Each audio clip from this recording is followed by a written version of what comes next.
Cagayan de Oro. Good morning, real estate. I'm your host, Alex Zeta. And I am James Haliasgo.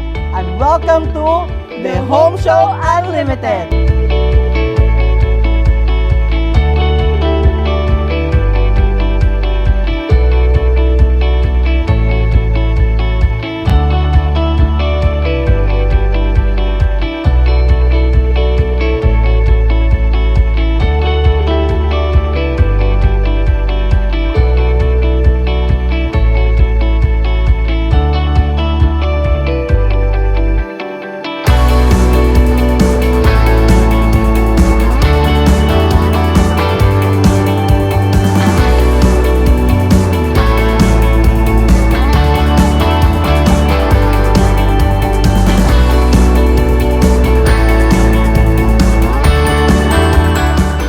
Good morning, everyone! Welcome back to another episode of the Home Show Unlimited. So we have a very special guest with us today. This is actually her third time here on the Home Show. So, suki na gid kaayo. Suki na. Grabe. So, she's a broker, appraiser, consultant, engineer, nurse. Did I miss anything?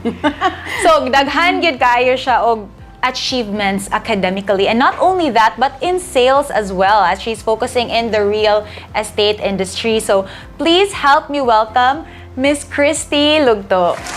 Good morning, everyone, and thank you for having me. Thank you for being a guest. For coming here, and I really appreciate that you're giving me time. Of course. And, it's my first time in your office. Yeah, it's a very, we're new here actually. Last February, last year, we're on less like 1 year here. So okay. It's a very nice location actually. Yeah, it's very walking distance lang to SM Premier, very near Ketka and all the malls. Yes, true. And to all the offices that we're going to transact with, it's really very, very near. Silingan lang sa CLI office. So That's kung true, naanapod kay that's reservations. It's very near Very to near, very everything, convenient. actually. So it's a very good location, and we are on the second floor. So we cannot see a lot of passers-by, so we can concentrate actually on what we're doing. Concentrate here. in the deals. It's a very nice ambience for us to work with. So thank you. Yeah. So, Ma'am Cristy, I would like to ask you how you started in this industry. With all the nurse, engineer, how did you decide? What made you decide to focus on real estate?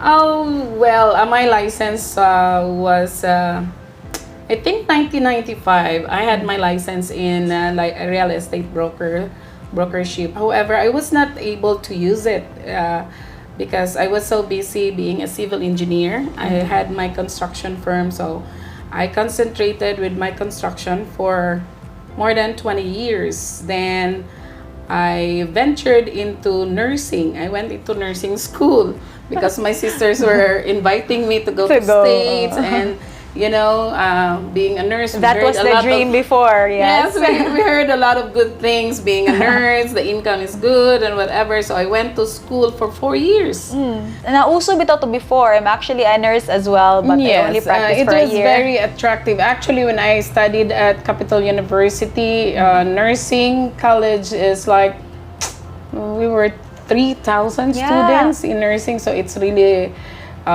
very in at the time. Very so in. Nakiuso. But actually, the truth of the matter is that my sisters were inviting me actually to go to the States. So para tatlo kami doon. So mingaw daw. So anyway, I tried. And so I thought, what happened? Well, I actually had passed the NCLEX exam in the state of New Jersey. I tried to work, but after several months, I did not pursue the processing of my papers because I think I'm too old for it because it's a second course and I'm like middle 40s, so I cannot withstand long hours standing. So parang oh my God. Tapos nakita so you ko, finished the course but sa processing ka nag-give up na di nako. Tapos na, I had my license in New Jersey as a nurse. Pinaprocess na yung papeles ko and the working papers. However, I realized that looking into the nurses, don't have social life. Kung may off sila, they sleep, and Yeah, mostly, it's the same with my friends abroad. and They're mostly, too yung tired to go sisters out. ko, they go into retail therapy. So yun, shopping, and that's Shopping, it. shopping. And I think, my life is so short for this, so I'd rather not pursue this. I think it's not for me actually, so I came home. So pagbalik ko sa Pilipinas, I was thinking, can I So go you back? went abroad, not to work? Yes, I was in States already. So how long were you there? I actually went there for almost a year, but I came home and then... So you realized it quickly? Okay, it's not for me. Because sometimes yung nasanay ka, you're used to being the boss in the field, in the construction.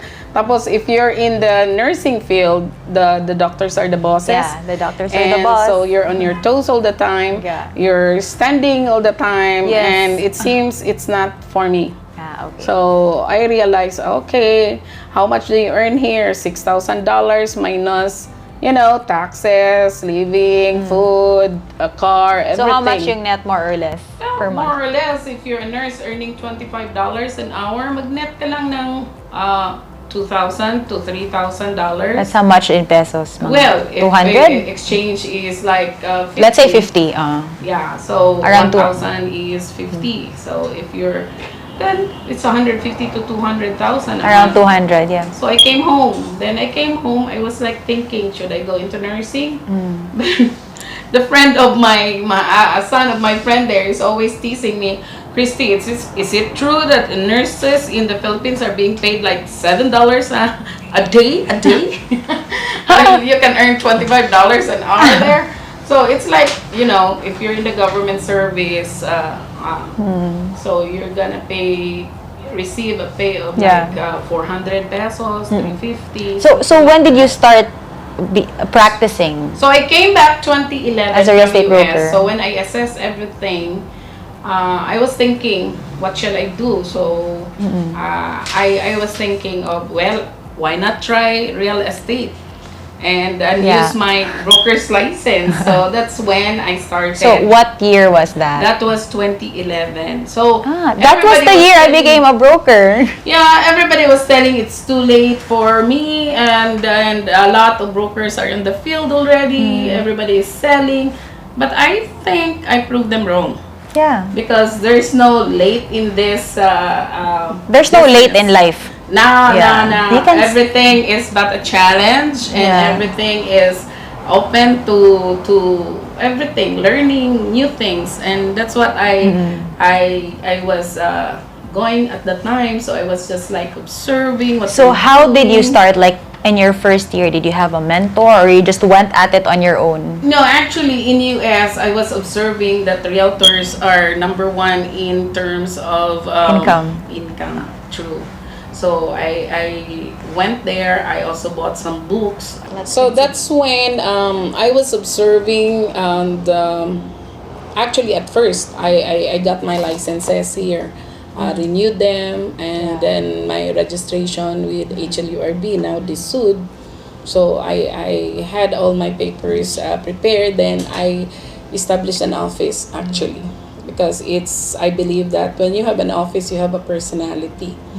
And I think in US, if you don't have an office, they don't regard you, they don't take you seriously. So that's one thing I established. So at that time, I was observing all the sellers and everything, and then I went to visit development. So the decision was, should I go Roland selling or project selling? Yeah. So, or private house and lot or project selling. So I was looking into a lot of things actually. So I observed, so I choose. I don't want to sell anything. I choose what I sell because it's kind of like an extension of myself as a seller. So that's why I concentrated. Then I noticed that sellers go to the malls. They give flyers. Yeah. And it's all, again, standing. Oh, a lot of standing there. I actually tried that like once or twice, but yeah, but it doesn't work for me. Like it doesn't work for me too. Flyering doesn't work for me. Yes, because I was like analyzing. I always analyze things that in terms of time spent, if Yeah. it's worth your time spent, if your earning gonna be commensurate of the time spent. Because I always think, I'd rather sleep than spend my time there. No, it's ano ba sa akin, I'm not really, I tried that for a short time. I tried it a couple of times. Oh yes, and I was like giving. I was like Site manning at the mall. Giving yeah, out site flyers. manning, mainit, etc. Diba? Tapos parang you give out the flyers and people you're giving to are not prepared actually to invest They're not or something. interested because they're there Yeah, at the sometimes mall maybe to do something else. some of my friends were able to get a sale from there, but not for me Yeah. because Time spent versus sales incurred. yes, and I also believe work for you. in selling. It should be informed decision. Yeah, that's So right. you really have to explain very well from A to Z so that the client would not, come back to you and Yeah, you give them the information early on and then they will That's true. decide. So what project did you choose to focus on during your first year? Actually, I choose a project that was new. I just don't want to name it. Okay. No, I really like that project because it's first eco-friendly building, everything, and the design is good. As a technical person, With your engineering background. I really like it. All right. Did you have any, what were your challenges selling that project? Because of course you were new in sales. Did you have any experience with sales prior to you becoming a full-time broker? Actually, I ventured before into yung mga multi-level. Yeah, I tried that too. Yes, I tried that multi-level, and actually from engineering it's far fetched off from selling, Yeah. right? And they were wondering, I really watch people how they do it, Yeah. and try to innovate from it, because in sales it's an art, Yeah. right? So you can do it on your own, you can innovate, you can experiment, and then decide where you're gonna be, something like that. So for me, I decided that I'll go project selling because it's easier. Yeah, you know? it is. It is. And Compared then to resales or private listings. second, I cannot go into door to door, knock on your door, and then approach, Random strangers. a total stranger and offering something. So how did you do it? How So, did you sell I so many? analyzed. Because you were the top seller with that project. You sold Yes, 50 plus units. If I almost remember. 50. Yeah. And it's something like because I'm an analytical person, so I analyze things, I study. So I was getting their statistics, how much were their sales, and why was it not sellable. So what's the cost? Because condominium at the time is very Yeah, new yeah. in Mindanao, and there's so much land, Yeah. so why buy? And their Why concept buy is a that condo if I can get a house and lot? correct, So that was the and concept their before. thinking is that condo doesn't have a land, and so it's so expensive, So I studied that all. Whatever is their thinking, objections of the buyers. I tried to study their perceptions and how to handle them, and what's the truth on it, so I could explain better. Yeah. So one thing, I also studied the statistics, and then I understand that rich people doesn't live in small spaces, but these are the people who can afford. Yeah. So you cannot just sell a condo to a teacher, for example, who's earning how much, unless they're earning so much, then so maybe a teacher would buy, but not an investment, but to live in it. So who was your target market? So my target market are businessmen. How did you reach them? So I have some few friends in Bukidnon, so I tried to make a presentation. It's an investment presentation actually. So I made it in such a way that they would see it, that it's best to invest here rather than keep their money in the bank. So I compared how much is the appreciation value, how much is gonna be the passive income compared to how much is the interest in the bank.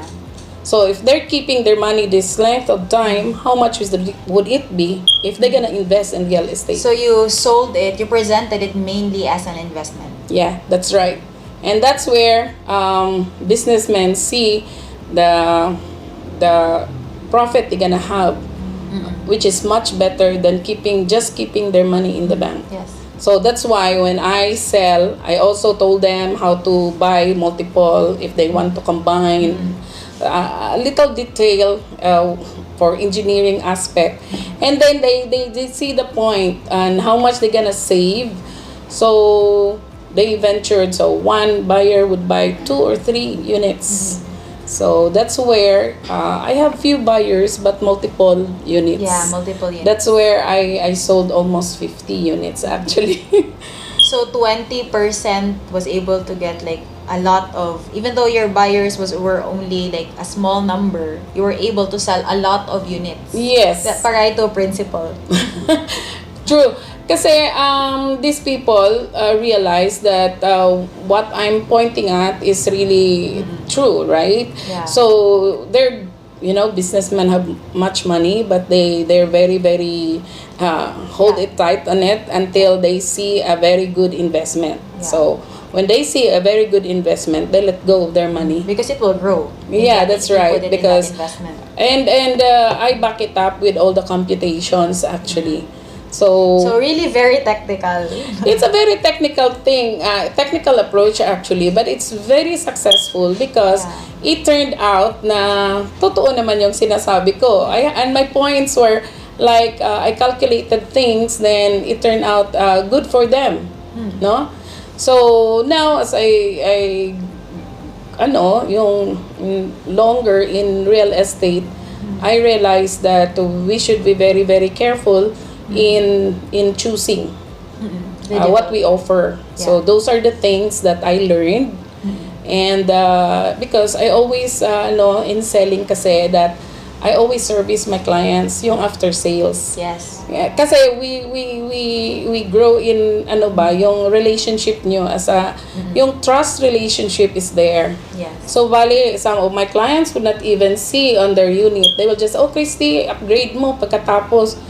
Pagdating nila, okay na. Ganun lang. So, I'm happy when so, grabe na yung up. level of trust that That's you have true. with your That's clients. why I felt also responsible if something is wrong doon sa investment nila. Kasi parang I've done something, I failed.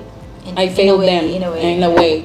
So, I don't like it in such a way na hindi sila happy. So, I really wanted all my clients to be happy in their purchases. So what do buyers need to look out for when investing in a particular project or new development? Like, what should they look out for? And buyers sometimes it's a new idea for them, so that's why sellers should be responsible in giving them ideas and suggestion where to invest. Yeah, that's our job. Yeah, that's our job dapat. Hindi lang na magka-commission tayo, Yeah, 'di ba? of course. Because commission always follow after a good sale.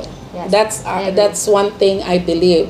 So you don't have to count about you're not only looking on the client as a commission source of commission, but service first, then commission always follows. Yeah. So, yun ang nakikita ko na yung mga kliyente ko would like to have a safe yung investment nila. So, number 1, yung kind of developer, right? Because in So condo, how can they check that? No, If track it's a record. good developer or not? It's a track record. So, yung track record ng developer, tapos yung parang nila ba, reviews on in terms of feedback of the client, yung workmanship, clients, yung delivery nila, then satisfaction ng mga clients. So it's very important that I learned because when I started, I only choose the project. Right? I choose the project. Then I realized that since it's a flagship project, so I would look into that they will make it good, right? I trusted that it will be good because some of my clients was asking, how sure are we with this kind of development? This is their first development or whatever it is. I always assure them na, this is their first project. And I think they have a lot of project coming up. So I'm sure they're gonna make good and everything. So whatever is their in the brochure and their promise, they will make good on it. That's where I was wrong.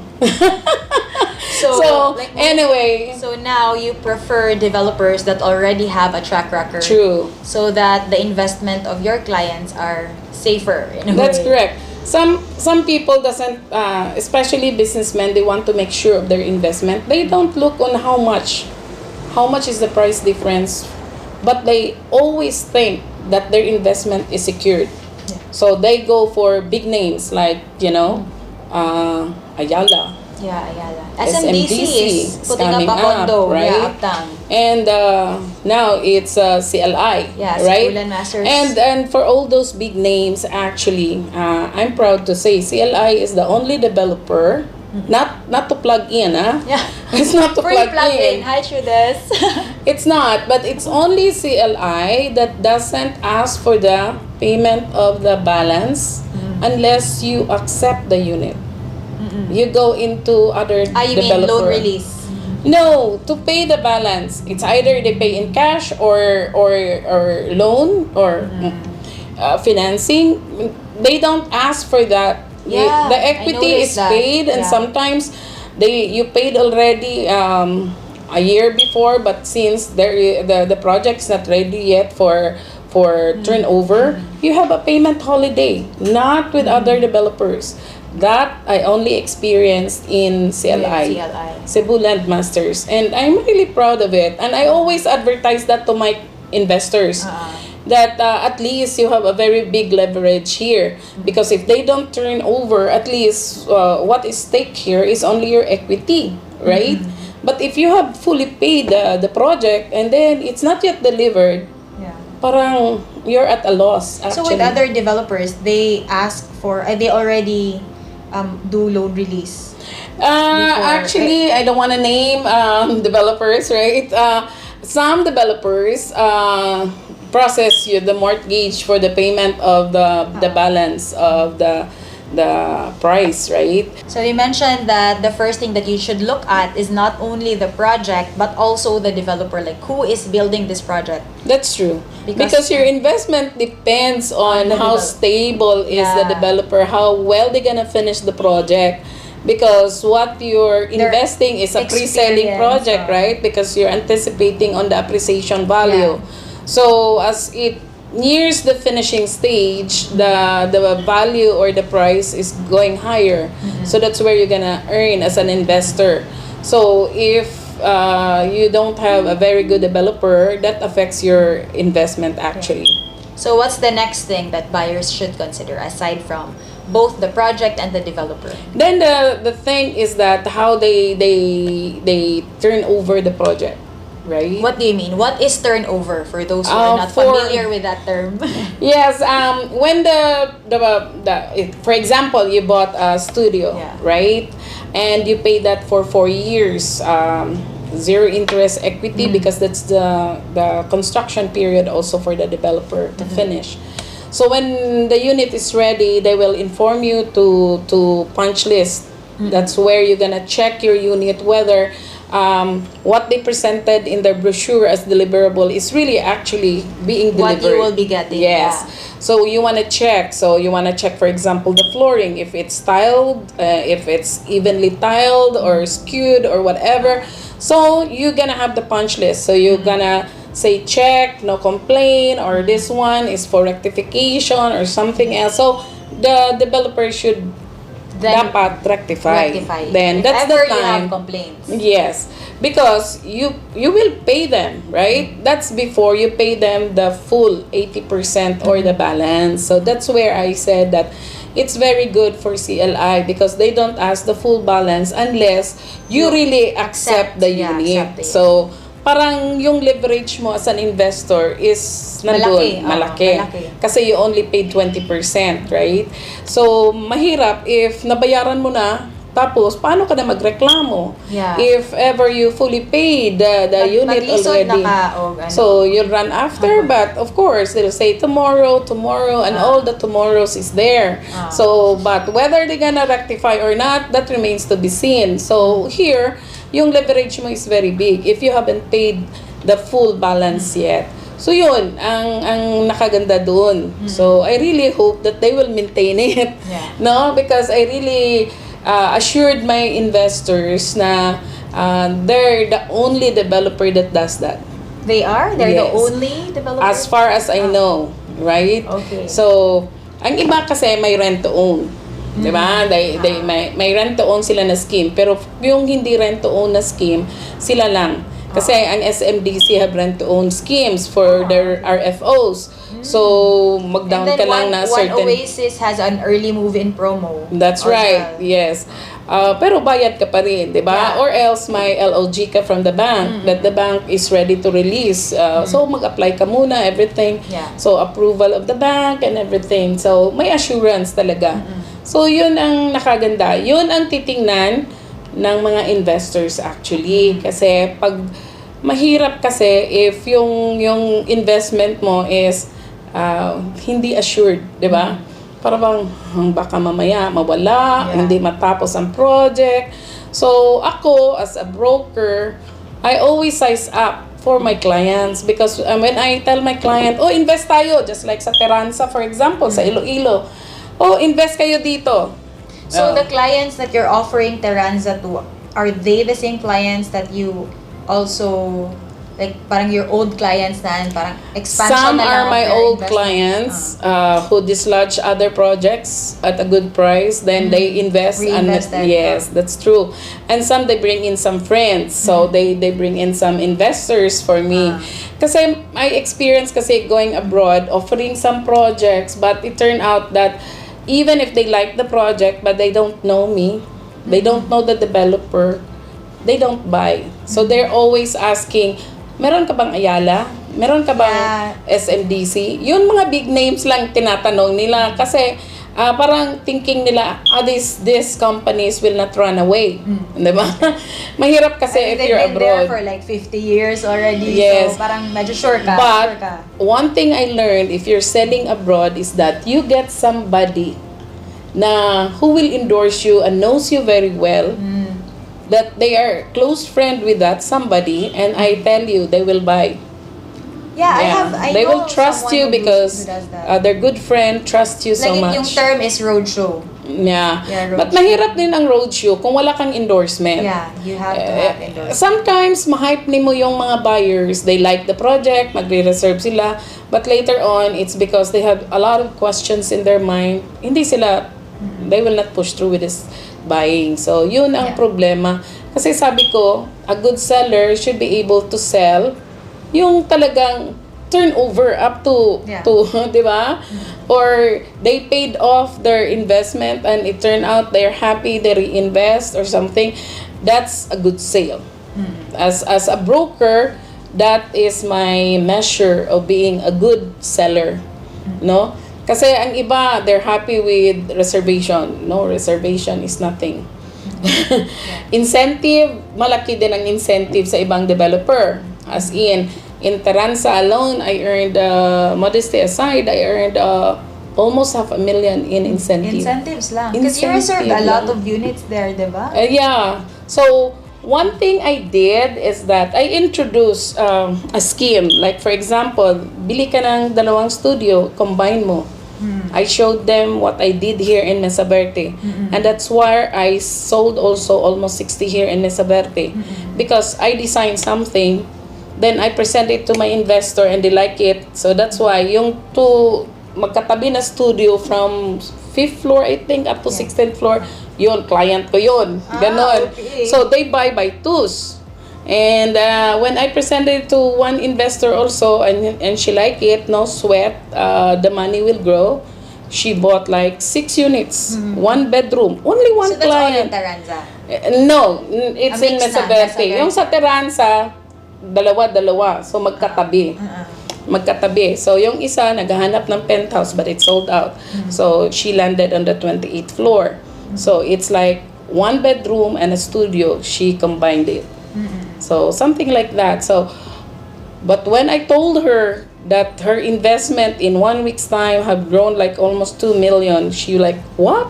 Because nag-appreciate Nag-appreciate in one. Then she only, how much is the cash out? It's like reservation only of 30,000. reservation only. So in short, oh my goodness, this is the right way of putting your money.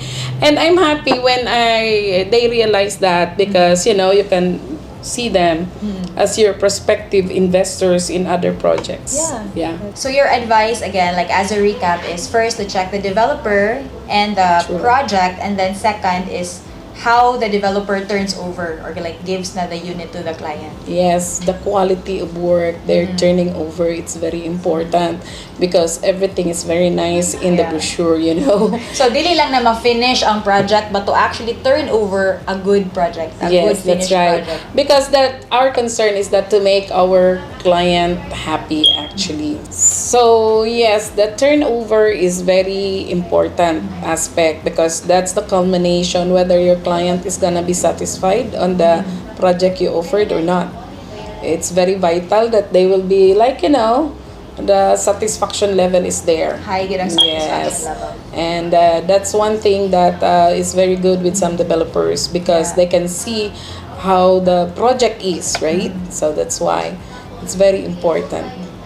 So I know that I noticed na before, di ba, super uso man ang nursing. I noticed now na nauso na po ang real estate. Like more and more people are wanting to become real estate brokers or agents. So especially for the new agents out there who are still starting out, or even to the medyo older agents na more years na in the business, what is your advice? Because you're really a top performer in this industry, and I really admire you for that. Like your tenacity in selling, how creative you are with your marketing and your service put to your clients. So what is your top three advice to beginning entrepreneurs and also real estate agents and brokers?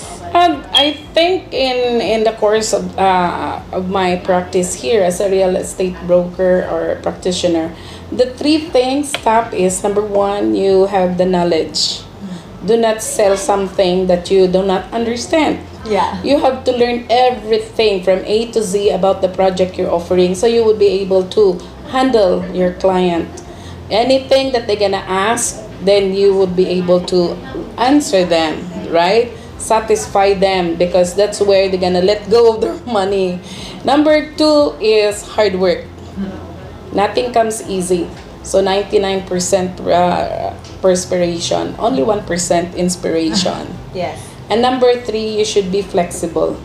Flexible in the sense that when one thing doesn't go the right thing as expected, you would be able to innovate, you know.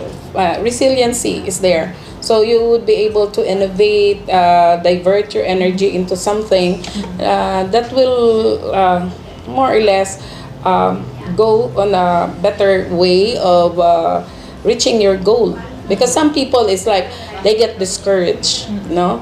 Kasi ilang client na, no.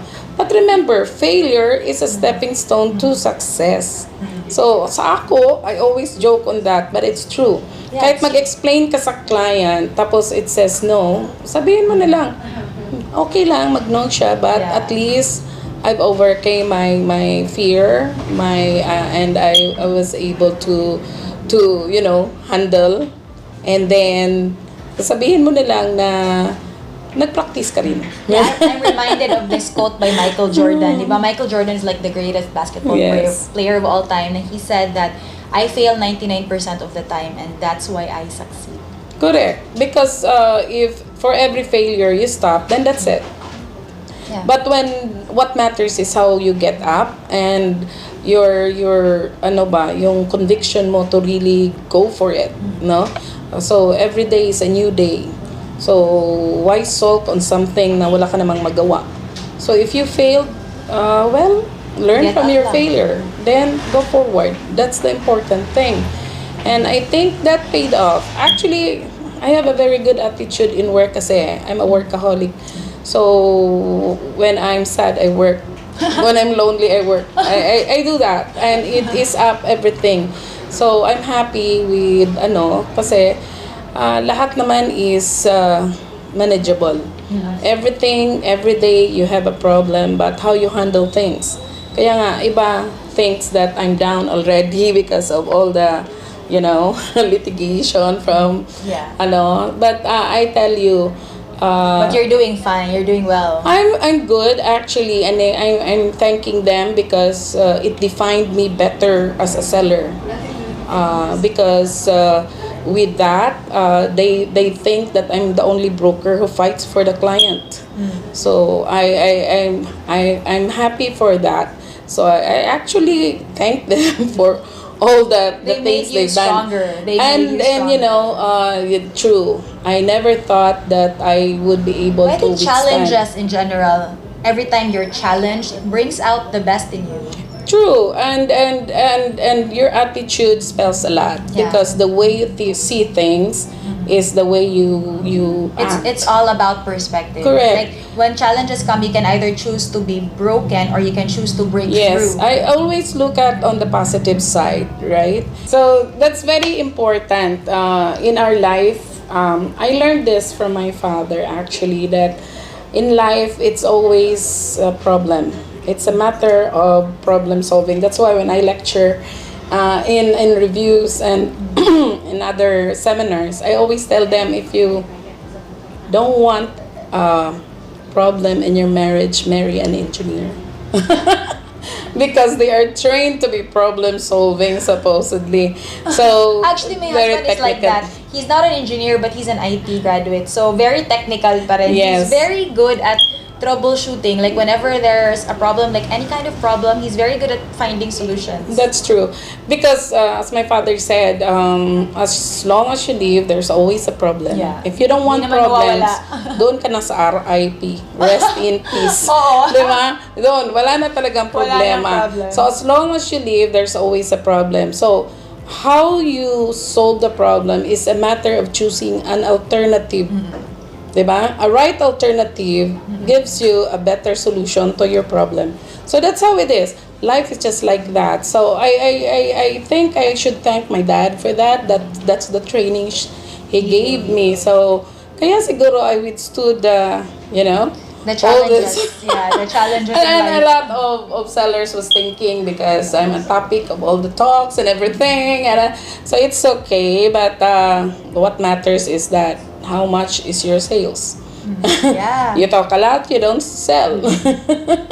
Talking of sales, like how do you push yourself to, sell so much every day, every month? Like, do you have a quota for yourself monthly or annually?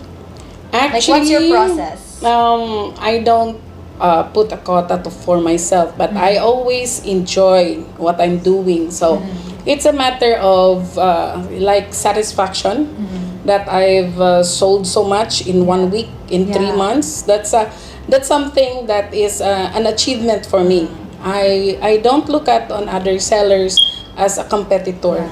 I don't do that. I actually helping other sellers do better. Yeah, If this they ask interview me, is helping other sellers if already. they ask me, I'm not really greedy on sharing my experience and everything, because if you put in effort, you really have you can really sell.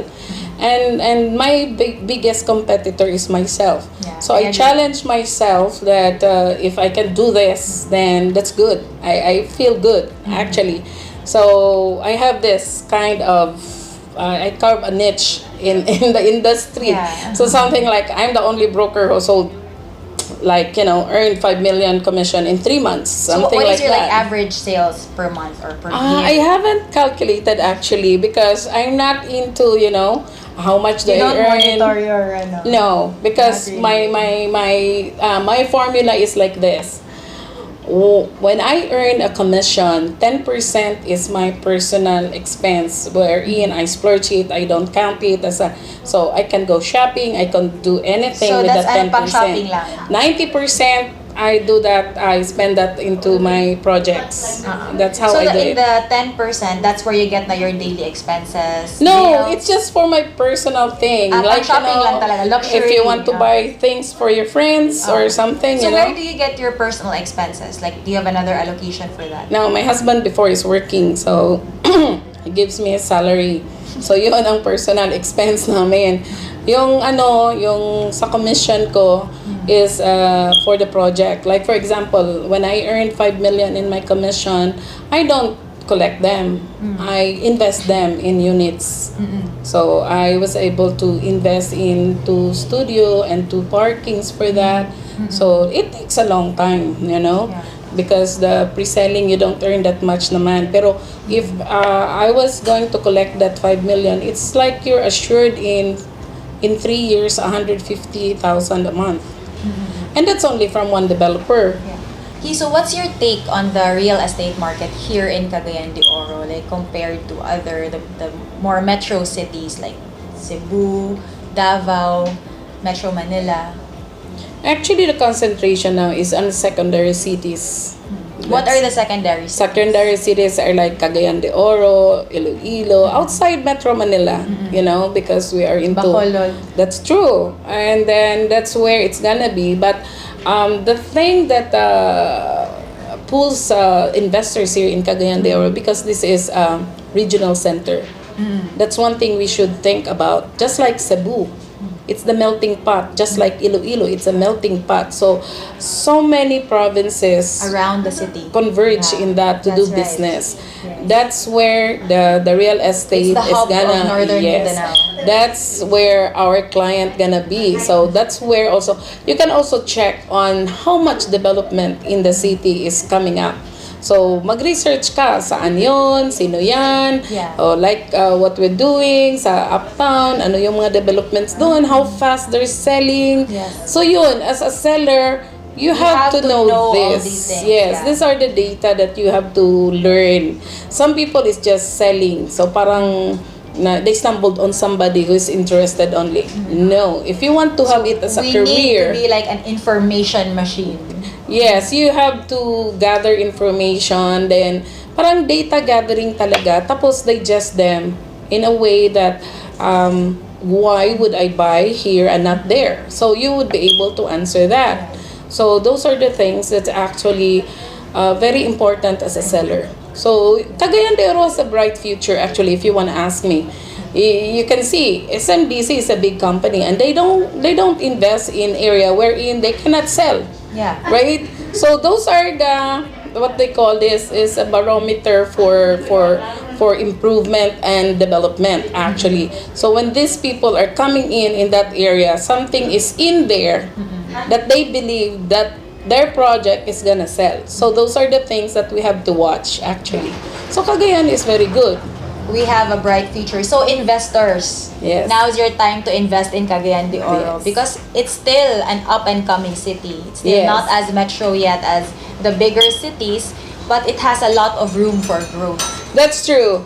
And not only in Cagayan, you go, the next is like where? Iloilo is very Iloilo. good. Mega World is a big project there. That's Super true. bongga. And I heard Mega World is coming up also here. So Yeah, that's one they thing are. we have to watch. So actually. exciting. So many developers na here in Cagayan. Yeah, it's a brighter future for Bright us future sellers. for us sellers. I love it. So yeah, and one thing I love being a broker is that no pressure ba.